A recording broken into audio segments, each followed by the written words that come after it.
opinions on this card. Then we have Battle Cupid No CL. A lot of people, I find a lot of people complaining about her. They say she's not good or she's too confusing to use.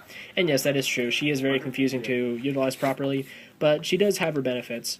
She lets you do the swap during your opponent's turn, and after your opponent is done attacking, you can in a way set up for the next turn before your next turn starts, and then you can punish them for doing certain mistakes. Very good card, but it needs to be used with good discretion. Then we have Carrier of the Life Water. This is the bouncing booster. Uh, Again, this is more of a personal opinion. I don't like using it because hitting the Vanguard is very impractical. Usually I like to hit, swing at the Vanguard, but it's always getting guarded. So I'd rather not just keep this guy on board all the time. Then we have Null Guard. This is an auto run. You have to run it in the deck. Then we have come to Thousand Ray Pegasus. Now, a lot of people like this Pegasus series, and I don't. Simply because the Pegasus series is very inconsistent. Yes, when you do the swap, it becomes a 9, and the Million Ray becomes an 11, I think. Yeah, an 11, and those two combined are a 20, and that's fine and all, but it only lasts for one turn, and I can do the same results with a Geniel plus a Bethnel. So, it's very inconsistent. It's very situational as well. It really depends on how you want to run it. There's been some talk about the new build with a unit called Sham Shell that you can utilize this in, and even then, I find it that it doesn't warrant it enough to run, simply because it's only a one-turn thing. It's very situational, and the power boost isn't that great. Then we come to our Vanguard boosters, which are Lightning Charger. This is the specific Vanguard booster for Cariel. Very easy to use. Basically, when this unit boosts and you have Cariel in front of it, you can Soul Blast 1, give that unit 5. If you do the unit, give Cariel an extra 5, so she becomes an 11k booster, which will bump up Cariel to a 21 or a 26 if it's on the Vanguard circle. You can use this as a rear guard, which is very good, but again, it's more of a personal preference versus Clutch Rifle Angel. Basically, when you have more damage than your opponent, it's a 10k booster. Very easy to accomplish. Remember, Angel Feathers need to take damage and then sit on it, so it's almost always live. And then let's go on to Ironheart Mastema. This card is one of the interesting ones. Basically, when you have more or equal damage than to your opponent, it becomes an 11k beater.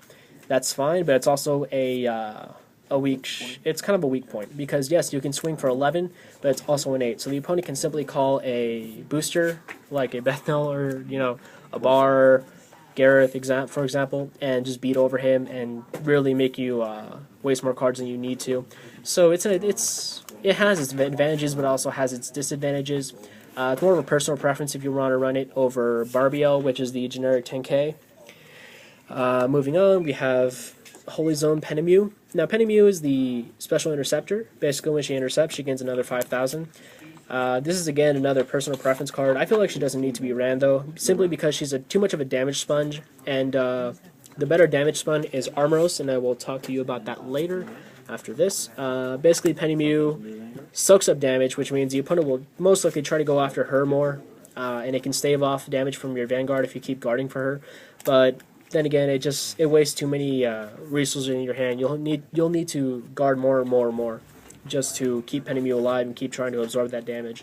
I find that it doesn't ever go off versus experienced opponents. I mean, yes, you can go versus no offense, but you can go versus a low caliber player, and you'll find that they won't attack this thing for anything. They'll just go after the Vanguard. But I mean, it's still a personal preference card. You can run it or not being successful, but it all depends on who you go versus. But I wouldn't recommend it. Then we have Core Memory Armoros. This is the better sponge. Core Memory is a copy of Libra. Basically, you counterblast 2 and you draw a card on hit. This card is amazing because it's a +2 on hit. So basically, you attack a unit. Your opponent will either guard. That's a -1 for them. Or they will, let the unit die. That's a -1 for them. And then you can use your skill, counterblast 2, and then get another card. So that's a total of a +2. Now, the reason you want to run her is because the deck constantly overturns its counterblast, and it always has an open availability. So she is almost always live if you play the deck right. The cost is a little too big, but it's always easy to unflip damage on the fly. So she's very worth running. Then we have Million Ray Pegasus. I feel the same way about the 1,000 Ray Pegasus. It's not good enough. Going into 11 isn't that big of a deal. Yes, it can hit it can hit things like Overlord, Kaiser if you do the swap. But then again, so can Mastima, and it's easier to complete with Mastima. So I feel you shouldn't be running this card. Then we have Love Machine Gun No CL, the easiest unit to basically use in the No CL series. Basically, when you call her, you do the swap. Very easy to use, very effective, but it's only an AK, so it does get ran over a lot. But you mainly want to use her to the field, attack, waste off a guard, and then intercept. And then we have our grade 3s.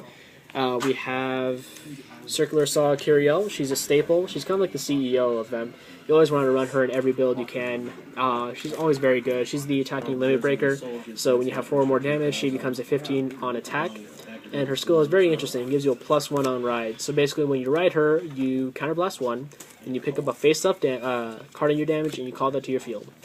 Very effective, but it needs some planning out beforehand, but it's always a good card to use because it's so economic. It gives you a +1 on ride, so you really lose no advantage. And then we have Mobile Hospital, Feather Palace. Feather Palace is the Mega Blaster. I feel like I should just make a deck list for this to show you guys how it is. I feel like it's a very good card because it's very easy to use in this deck. The cards unflip, like I said, the No CL series unflips the counterblasts, and it's always easy to abuse it. Its power is really good. It can be a 20 attacking Vanguard or a 22 with Clutch Rifle behind it. As Mega Blast is fairly easy to complete because of all the soul charging you do in this deck with No CL and your starter, etc., etc. So it's not too bad. Then we go on to our rear guard grade 3s. Drobul Genial and Plasma Wave Adriel. Now, there's been a huge debate about these two, blah blah blah. I feel like Drobul Genial is a far better option because it's a 12 when it hits the Vanguard, so it can go ahead and swing at those Kaisers, those Overlords, those Vermilions, all that other stuff without a booster. So you can be more defensive and keep more cards in hand. Whereas Adriel, she can become a 20 versus the rear guard or the Vanguard if she's backed, but she's only a 10 without a booster.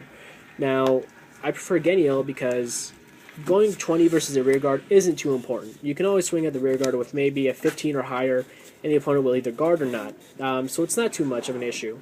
But it can hit those big Vanguards by itself, and it makes it more of an economic card because you can save more cards for the guard and be more conservative with it. Whereas Adriel, you'll need to commit that card to the field, and most of the time it's not even worth it.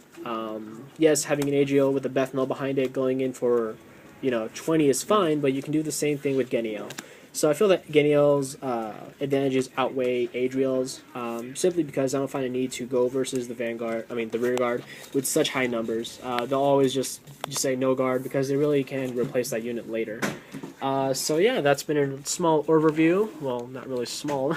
That's been an overview of all the card choices. I hope this helps you guys, build your decks, more effectively. I hope it gives you a good idea of what each card does, etc., etc. Next video will be a trigger overview, which will show you the trigger options and which ones are best ran and which ones aren't. And yeah, don't forget to rate, comment, and subscribe. Peace. Where are my fingers? There you go. Peace.